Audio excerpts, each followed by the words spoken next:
ভাৰতৰ ৰাজনীতিত দলত্যাগৰ কথা নতুন নহয়। আপোনালোকে হয়তো আয়াৰাম গয়াৰামৰ কাহিনী শুনিছে অথবা বিজেপি দলত যোগদান কৰা কংগ্ৰেছ কৰ্মীসকলকো দেখিছে, কিন্তু শেহতীয়াকৈ ইন্দোৰত সংঘটিত হোৱা এটা বিশেষ ঘটনাই চকু কপালত তুলিছে সকলোৰে।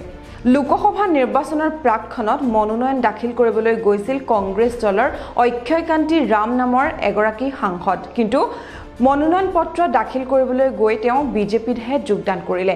মনোনয়ন পত্ৰ দাখিল কৰিবলৈ গৈ তেওঁ উভতি আহিল বিজেপি বিভিন্ন নেতাৰে উপবিষ্ট হৈ।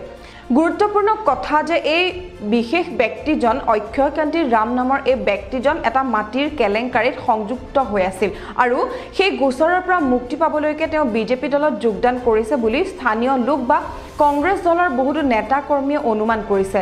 উল্লেখযোগ্য যে এই গোচৰটো আছিল প্ৰায় 17 বছৰ পুৰণি আৰু এই গোচৰটোৰ শুনানি হ'ব অহা 10 মে'ত, অৰ্থাৎ নিৰ্বাচনৰ 3 দিন পূৰ্বে। গতিকে এই পুৰণি গোচৰটোকে ঢাল হিচাপে ব্যৱহাৰ কৰি বিজেপিয়ে যে এই কংগ্ৰেছ নেতাজনক বিজেপি দলত যোগদান কৰিবলৈ বাধ্য কৰিলে সেয়া এতিয়া স্পষ্ট হৈ পৰিছে। কেৱল অক্ষয়কান্তি ৰামেই নহয়, আন কংগ্ৰেছ 3 গৰাকী প্ৰাৰ্থীয়েও মনোনয়ন দাখিলৰ পূৰ্বেই বিজেপিত যোগদান কৰিছে আৰু এই ঘটনাই কংগ্ৰেছ দলৰ ভিতৰ চৰাটো যথেষ্ট খলকনি তুলিছে, কাৰণ এই অক্ষয়কান্তি ৰাম নামৰ ব্যক্তিগৰাকীক টিকেট প্ৰদান নকৰিবলৈ কংগ্ৰেছ দলৰ বহুতো জ্যেষ্ঠ নেতাইও প্ৰতিবাদ কৰিছিল।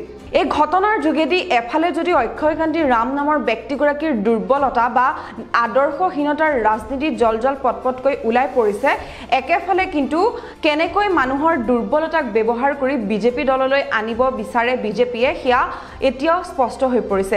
লগতে প্ৰশ্ন উত্থাপিত হয়, যি গোচৰৰ পৰা মুক্তি পাবলৈ অক্ষয়কান্তি ৰাম নামৰ এই ব্যক্তিগৰাকীয়ে এই নেতাগৰাকীয়ে বিজেপিত যোগদান কৰিলে, বিজেপিত যোগদান কৰাৰ পিছতে বিজেপিৰ ৱাশ্বিং মেচিনত ধুই নিকা হোৱাৰ দৰে সেই গোচৰৰ পৰা তেওঁ মুক্তি পাব নেকি, সেয়া এই সময়ত এটা ডাঙৰ প্ৰশ্ন।